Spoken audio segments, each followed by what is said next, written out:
Hello, I'm Anthony Gismondi, and welcome to our latest video in which we follow a year in the life of a BC wine grower. Each season we'll be looking in on 4 different wine growers from separate regions around British Columbia.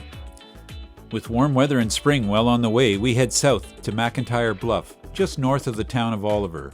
From the middle of his vineyard, owner-winemaker Gene Covert espouses the virtues of regenerative farming techniques and cover crops. Our crews are in and we're tying things down right now ahead of bud break, probably in the next week or so. And the move is on. Well, regenerative farming is a whole systems approach to rebuilding soil. And it's based on 5 principles. Don't till or disturb your soil, either chemically or mechanically. Plant diverse crops and rotate them. The use of cover crops to augment the soil systems. And keeping the ground covered at all times, which is quite unusual in a lot of vineyard situations.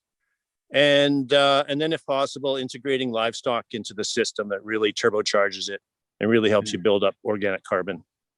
We've always had some cover crops as part of our farming systems, but typically we grow cover crops as monocultures, and that only has limited functionality in that 60 to 100 days you're growing it. So we've really adapted over the last few years to multi-species cover crops, putting together different plant types and different functional groups. For example, cool season legumes, cool season grasses, warm season grasses, warm season legumes. And this basically adds complexity, biodiversity to the system, also enhancing the resiliency of the system. Sort of counterintuitive, you think that having all these extra plants growing is going to use up your moisture, but keeping the ground covered, keeping that soil surface not exposed to direct sunlight reduces that evapotranspiration. And also you collect a lot of dew at night and in the morning. So you're filling that short water cycle in the vineyard system itself. We see behind you some animals. It's a pretty exciting development in the Okanagan to see more Highland vineyards. Well, what's the why and when and where of all that at Covert Farms? You know, it took us a couple of years to work up the nerve to do it.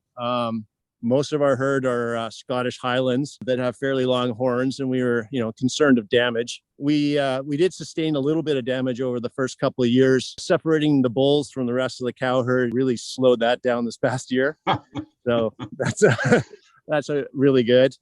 And the great thing is what we're doing is with all these cover crops we're growing, we're building up the soil micronutrients and building up soil health, if you will.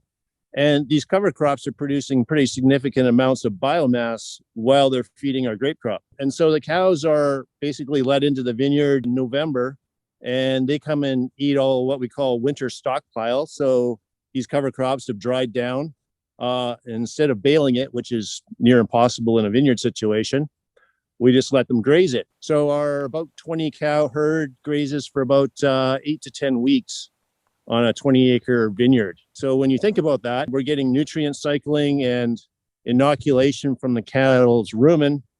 And we're also growing about, 2 pounds per animal of beef per day, augmenting our grape production.